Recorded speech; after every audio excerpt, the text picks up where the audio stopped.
venons d'organiser un atelier de diffusion de l'annuaire des statistiques sanitaires édition 2022.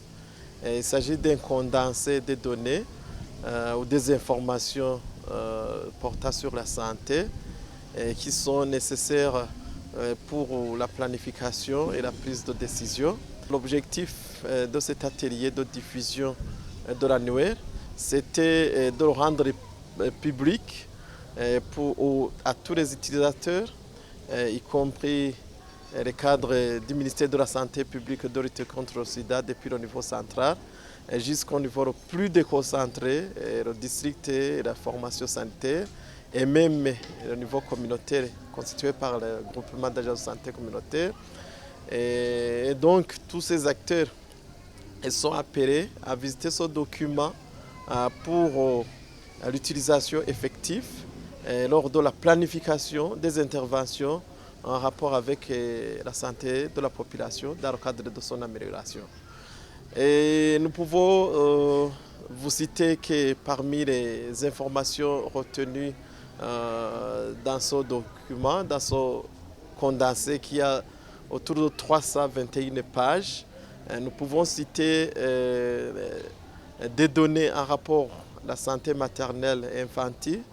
Et par rapport à la santé infantile, nous pouvons notamment parler des activités préventives et promotionnelles aussi. Et par rapport aux activités préventives, nous pouvons montrer par exemple que le taux d'enfants complètement vaccinés.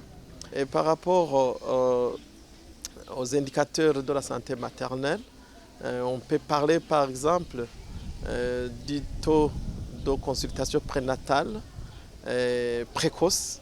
Nous ne pouvons pas oublier aussi de signaler qu'il y a des indicateurs en rapport avec la gestion des finances, la gestion des ressources humaines, la gestion des médicaments depuis la Camébou jusqu'au niveau de distribution qui est la formation sanitaire.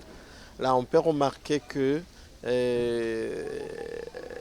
le médicament est généralement disponible, mais on n'est pas à satisfaction maximale, et ce qui veut dire que les interventions doivent aller aussi dans ce sens. C'est un atelier très intéressant de diffusion de l'annuaire des statistiques, puisque tous les acteurs doivent vraiment s'y mettre à utiliser ce document. Nous lançons un appel très vibrant par rapport à son utilisation. Et en principe, il n'y a pas de planification sans données. Ce n'est pas une planification. Et donc, bien que le document est produit et diffusé officiellement vers la fin de l'année 2023, nous pouvons dire que le document était disponible avant d'être diffusé, il était disponible.